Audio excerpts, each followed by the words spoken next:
what got me to where I am and where I continue to go and where I will continue to go is an insane work ethic. Yes. And it's an insane work ethic. You can only put in that amount of work if you were doing something that you are passionate about. And that's what I have engaged my entire life's work in. You cannot fully commit to something if you are not passionate about it. So you must look at your surroundings, at the things you were involved in, and ask yourself, are you truly passionate about these things? Do you truly want to put every ounce of your being into these things? We should use our power to lead, never to boss. And that's what I'm trying to do with my people around, to lead and grow. And let's see what the next 30 years will bring, because I've no doubt it will be more amazing historical things. I come from a place, Dublin 12. It is a hard-working town. It has its good and it has plenty of bad, but I always like to focus on the good because the good shines through.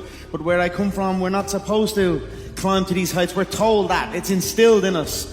And I wanted to break that mold and pave the way, open up paths. You know, I knew I could do something better. I knew I had something in me. I just wasn't sure even what it was. We were laughed at. I was laughed at when I said we were going to get to the UFC. Myself and my team were going to get to the UFC. Never mind get a win. Never mind even get a win in the UFC. Then win a belt. Then win the second belt. I've just used all that fuel that I'm not supposed to do it, but I'm going to do it. And I'm going to outwork everyone that says I cannot do it. And that's what I did. So my sister, when I was a young kid at around 15 years of age, came to me with a book, The Secret, and preaching the law of attraction. I'm only a young kid. I didn't care about that. I wanted to just go out and play. You know, I wasn't interested. I was almost laughing at it. But then she kept on me with it, and I eventually watched a movie on it and read some books on it. And then it started to resonate with me. Like my girlfriend, we used to drive to a food place in like a shopping mall in Ireland, and I would always visualize that the car park space right at the front door would be empty for me, waiting for us to pull up. And sometimes I'd get it and sometimes I wouldn't get it.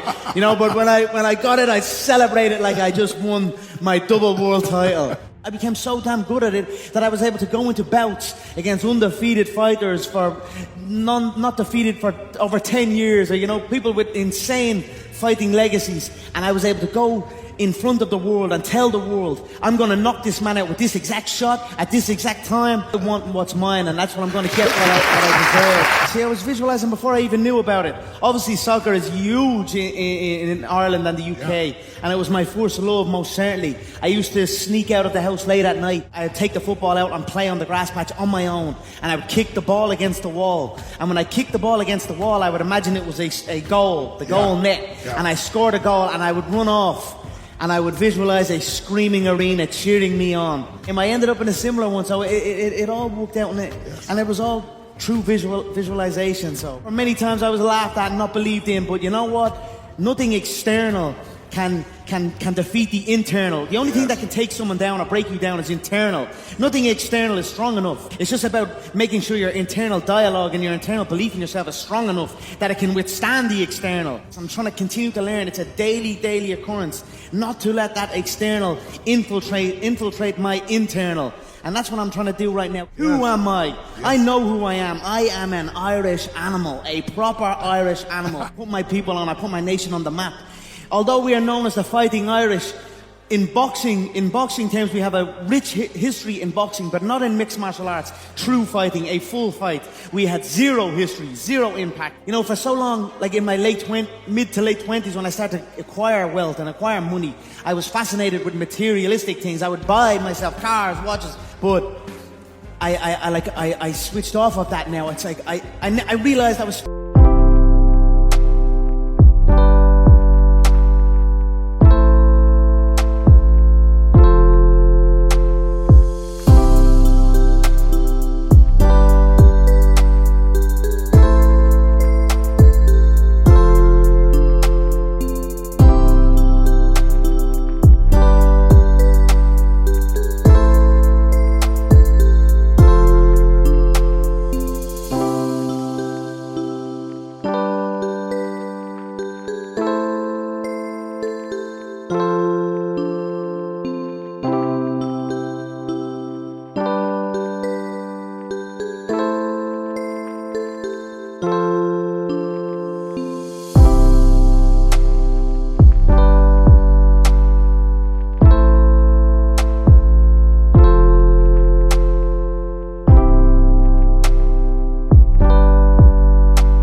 spending things on material items and not things on myself. I've switched that completely. I think a trait of the successful is to train early, wake up and train early. You've got to be successful, or you've got to be in shape.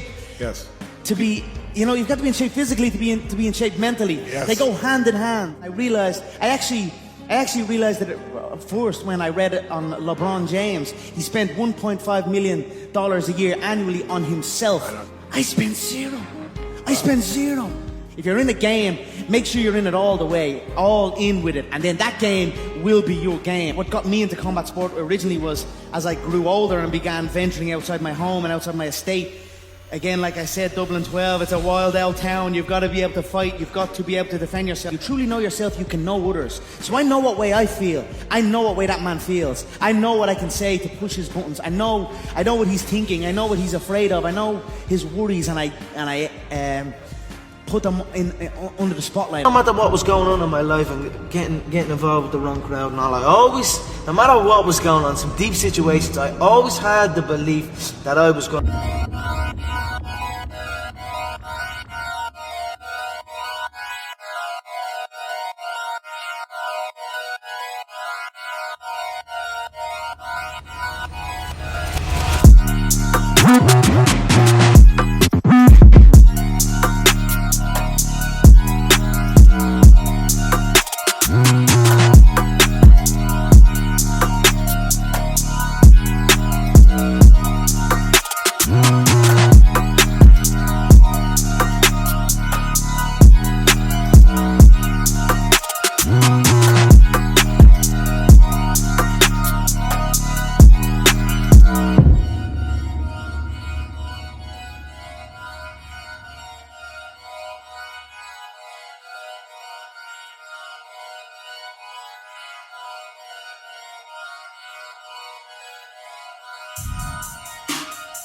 Get here.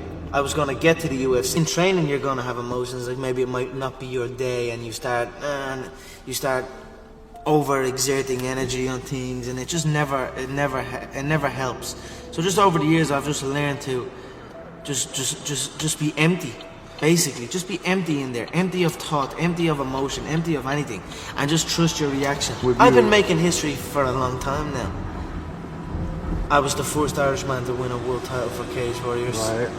I was the first European man to win 2 world titles in 2 different weight divisions.